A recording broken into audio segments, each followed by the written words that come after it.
is feminism. Ano ba yung feminism na yan? Ano ba ang isang feminist? At kung equal rights naman ang pinag-uusapan natin, bakit feminism? Bakit hindi na lang humanism or equal rightsism? Lahat to mapag-uusapan natin sa episode na to. Topic kasi natin today, it's all about feminism. And I just want to hear from you, like a one-liner lang, very quick. What is feminism to you? Maybe we can start with Isa. Ngayon pa ako na masabi. Wait. Feminism for me is being more accepting of the different types of women, shape and form you can be. Not creating one single mode and recognizing that there are differences and those differences should be equal and celebrated. I love it. And let's hear it from Shai. Thank you. Thank you. Ayun, for me, basic lang din when kids that I talk to ask about yun, feminism, gender equality. It all boils down to respect for your choice. Like if you choose to be a homemaker or a stay-at-home mom, you shouldn't have to feel less than a working mom or someone who doesn't have a child. So if you're a trans woman and you haven't transitioned, you shouldn't feel like less of a woman than someone who has completed the transition. So for me, it's all about whatever it is you choose as a woman, hindi pwedeng mas lamang yung isa, mas babae yung isa, or mas marami siyang karapatan na ipaglaban yung mga babae. Parang ganun. Parang sa akin yun talaga. Parang respetuhin yung choices that we make in our lives. Ang ganda. Now let's hear it from Sam. Ayan. So, I was actually thinking about it because, I think it's so hard to be able to just summarize like feminism into one line. But if I had to attempt at it, it would be feminism is allowing other people to take up space. When you allow women to take up space, you're also allowing other people who fall in between or who fall like outside of that to do so. Ang ganda. Now let's hear it from Ayesha. Yeah. So for me, feminism is looking at the world as how it could be and casting away the shadows of patriarchy and the problems that it perpetuates. It isn't merely about women's issues now because feminism is intersectional and intersectionality should be the future. I love it. I love it. She mentioned intersectionality and later we're going to discuss that. And of course, let's hear it from Jean. For me, well, very short lang. Feminism for me is justice. Ay, ang ganda. Very low. I love it. Ang ganda. And natutuwa ako sa mga answers ninyo kasi ayun nga kasi yung sa akin, sasabihin ko lang with textbook. I'm just gonna say it's a movement that fights for equal rights among all sexes, all genders. And I like how you also gave your own voice to it. Feminism is more than just, donning the color pink. Hindi lang siya pagiging CEO or girl boss or being a boss babe. There's nothing wrong with this. Hindi ito mutually exclusive. Okay lang na if you like pink. Okay lang na if you call yourself a CEO. Okay lang yun. But the thing is, there's more to feminism than that. Feminism is deeper. Real feminism is intersectional. It transcends race, gender, age, religion, social class. Real feminism is pro-poor.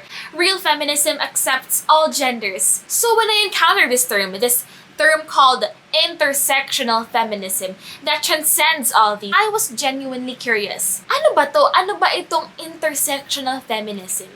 At paano mo ba ma-ensure na ang feminism na pinaglalaban mo ay intersectional? At una sa lahat, bakit ba dapat intersectional ang feminism natin? I'm passing the mic on to our social scientist, Ash Presto. Well, in a nutshell, intersectional feminism just recognizes that different women have different experiences. So, for example, if professional women have the concern of being judged by the way that they dress, a lot of women also have those issues, but in a different manner. So, for example, yung mga nasa lansangan na nagbebenta ng candy, iba yung experience nila. Yung mga nasa farm na magsasaka ng mga babae, iba yung experience nila. And what I want to say is that a lot of the laws that we have here in the Philippines, although they're very good, the Philippines is now number 16, although before it was number 8, in the Global Gender Gap Index, so the assumption is that napaka-bongga ng laws ng Pilipinas. It's just a matter of implementation. But if you examine all of the laws that we have, the fact is that those laws only capture the experience of the middle class and upper class woman. Why? Because upper class and middle class women are those that are professional enough to craft and to voice out their own opinions. And by professional enough, I mean professional enough by the standards of professionalism that we have, that only the middle class can, of course, achieve. So we had this research before in 6th and 5th class municipalities in Luzon, Visayas, Mindanao. Yung 5th class and yung 5th class municipalities, just to give an overview of how it looks like, wala silang fast food, wala silang grocery stores, basically. Hindi sila naaabot nun. So we went in those communities just to see if the Magna Carta of Women actually reflects and captures their experiences. So what we found out was that they feel like the Magna Carta of Women doubly bears down on them. Kasi number one, the Magna Carta of Women provides them with a lot of seminars, with this knowledge that, hey, kapag binugbog ka ng asawa mo, kapag hindi ka pinagtrabaho ng asawa mo, pwede kang mag-file ng kaso. So they are armed with all of these knowledges. Pero kapag they try to apply it, sila yung nagmumukhang mali. We had this one woman who shared with us that his husband, or her husband, pwede rin his, pero babae itong nag-uusapan natin ngayon. So her husband, pinubugbog siya. So dahil umattend siya ng seminar for women empowerment, dahil kasama ito sa Magna Carta of Women na batas, pinakulong niya yung asawa niya. Ngayon, ay asawa niya, yung pamilya ng asawa niya, pati yung pamilya niya, kinausap siya at sinabi sa kanya, number one, maawa ka sa mga anak mo, nakakahiyang lumaki sila ng walang tatay, at broken family. Number two, maawa ka sa anak mo kasi wala kang trabaho, yung asawa mo lang yung nagtatrabaho para sa inyo. Number three, ikahiya mo naman yung pamilya natin. Kasi it's a close-knit community, kasi, rural area, so close-knit community, nakakaya for all of them. So the woman now feels like, bakit parang kasalanan ko pa? Kasalanan ko pang alam ko na maling bugbugin ako. Right? Parang kasalanan ko pa yun. So we have a lot of laws that capture women, professional women. Like for example, hindi pwedeng i-discriminate ka, o hindi pwedeng hindi i-honor yung maternity leave mo. Diba? Or as a woman, meron kang option na mag-work from home even before pa nagka-pandemya. Meron na tayong ganyang mga batas. Pero ano yung mga batas natin dun sa mga ambulant vendors? Ano yung mga batas natin dun sa mga women in the shadow economy? And we call them shadow economy kasi this shadow economy, napakalawak nito, maraming mga labandera, yung mga walang formal jobs. Meron yung mga nagbebenta sa internet, nasa arms trade, nasa slave trade, nasa sex work. Sila yung mga nasa malawak na umbrella ng shadow economy, yung hindi formal. Wala tayong ganung mga batas, hindi sila protected. Even yung mga babaeng gusto magpa-abort ng bata, hindi sila protected. Wala tayong masyadong batas for abortion, for even divorce. So what I want to say is, etong feminism should be intersectional because we can never claim that we are for women empowerment when we are leaving a lot of women behind. And I say women, including of course our trans sisters, including yung mga women na they feel like their voice parang ay hindi karapat-dapat mapakinggan. So lahat ay dapat isinasama. Parang ganun yung intersectional feminism. And I feel a lot for this because I grew up in a poor household in the rural province. So my mom was a public school teacher. I am the firstborn. Yung tatay ko ay conductor ng bus. I see a lot of the experiences of my batchmates, the children that I played with as a child noon, and people who grew up like me who didn't get as much opportunities like scholarships that I got. So, wala lang. Gusto ko lang talagang sabihin na napaka-importante nito na kapag pinag-uusapan natin, it's so hard to be a woman lawyer, we should also recognize that, that woman lawyer is being helped by a woman household helper. Na yung struggles niya ay nakatungtong din sa struggle ng kasambahay niya. Yung success niya ay nakatungtong din sa success ng kasambahay niya. Ayun, kaya nga right now, what I do with my class is that I open all of my emails 24/7 because I know na yung mga estudyante kong mga babae na nasa probinsya, buong araw, kailangan nilang magluto, kailangan nilang maghugas ng pinggan. And pag ang dami ko na nakikita ang mga sinasabi sa social media na respect working hours. But how can you do that if you're a working mom with no other help? 'Di ba? Na lahat nung yung pag-aaral ng anak mo kailangan mo nang asikasuhin. So magtatrabaho ka gabi talaga. Mga ganun. Ang ganda nung sinabi mo na, syempre, iba naman talaga yun na-experience ng, for example, ako, isang middle class na babae, iba ang na-experience ko sa babae na, kunwari, let's say, woman farmer, na may sinusuportahang anak, na kailangan pa ng online school, kailangan ng laptop, kailangan ng tablet, ng tablet. Ano ba yan?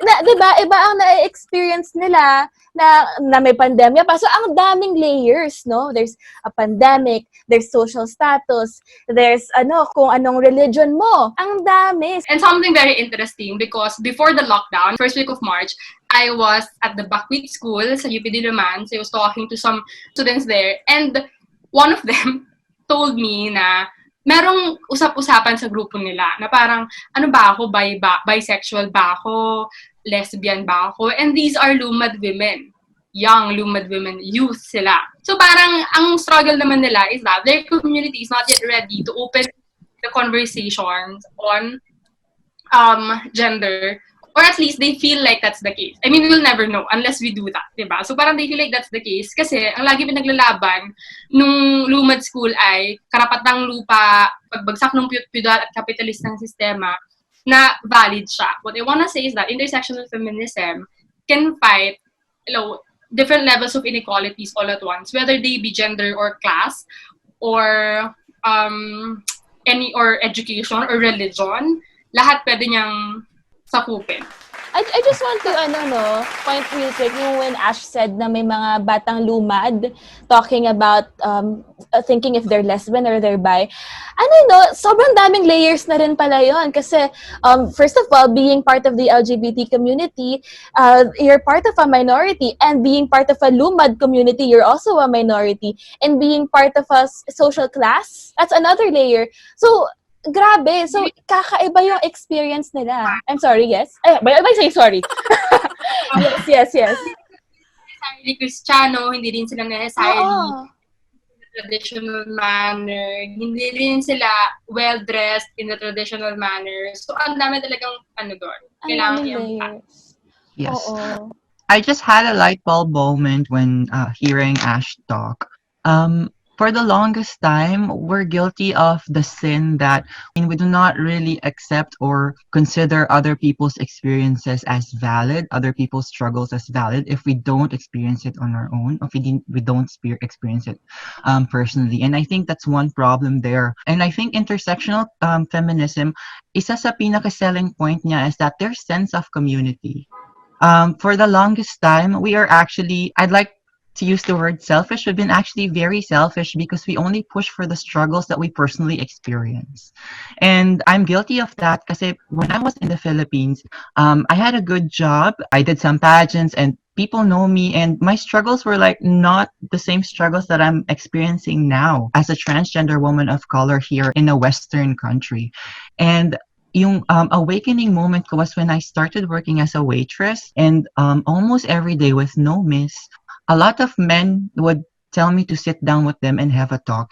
And for them, they think that it's okay. But for me, parang sabi ko, this feels a bit off because I'm here to serve you drinks and to actually cater to your needs as clients and not to sit with you and entertain you. So hindi ko na experience yan back home. So I wasn't acknowledging that struggle. And when I put myself in the shoes of a female waitress who is a woman of color in a Western country, that's when I totally understand shocks. There are struggles like this that are happening all around the world. So I think that's also one thing that intersectional feminism is trying to teach us is the sense of community. Tulad nga ng sinabi ko na parang we have to look out for each other and we don't have to personally experience each other's struggle to consider it valid. That's it. Yun lang. Sabay ko natutunan. Oo. I have like questions.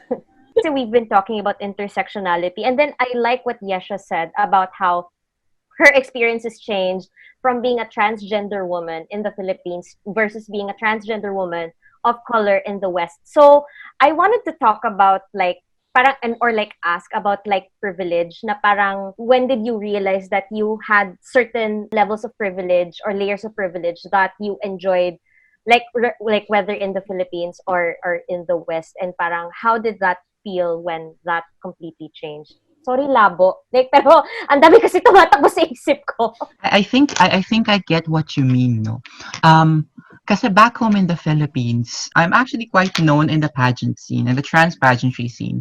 So there are a lot of women and young trans women who look up to me. Also, I have a job that pays decently, and I never had the struggle of having to think that, okay, what am I gonna eat the next day, or this is gonna sound superficial, I really want to buy this dress.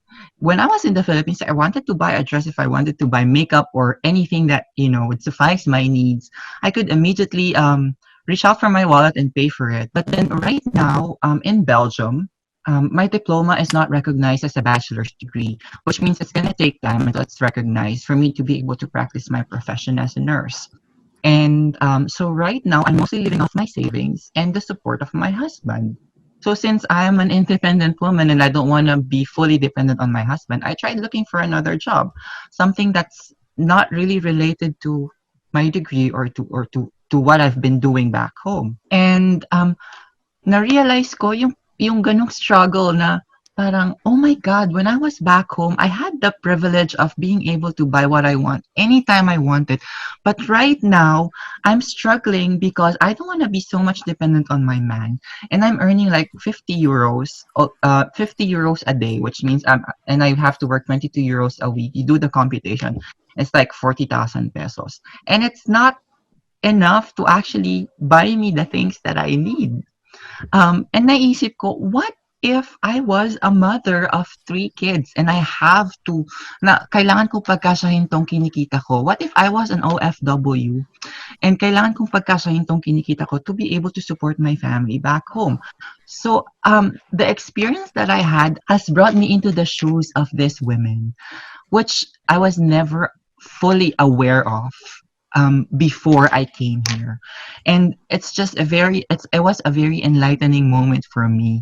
And that's I think that's what I was wanting to say, na parang bakit hihintayin mo na i-experience mo personally yung mga struggles na alam mo namang that fully exist and that are really valid. Kaya but I think intersectional feminism is the best type of feminism because it embraces everyone.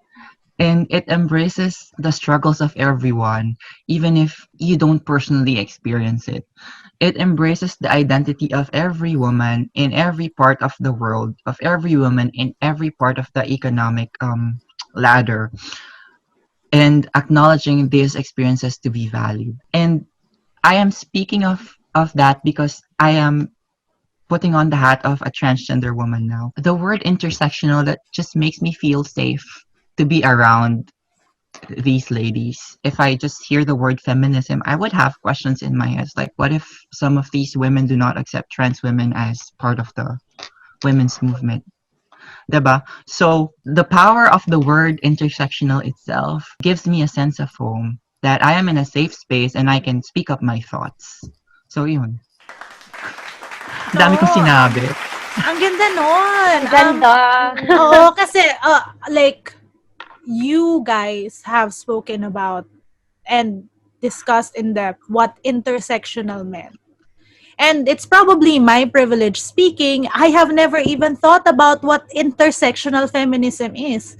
To me, in my space as a woman, I just fight for, kumbaga, my experiences and move forward with people similar to me.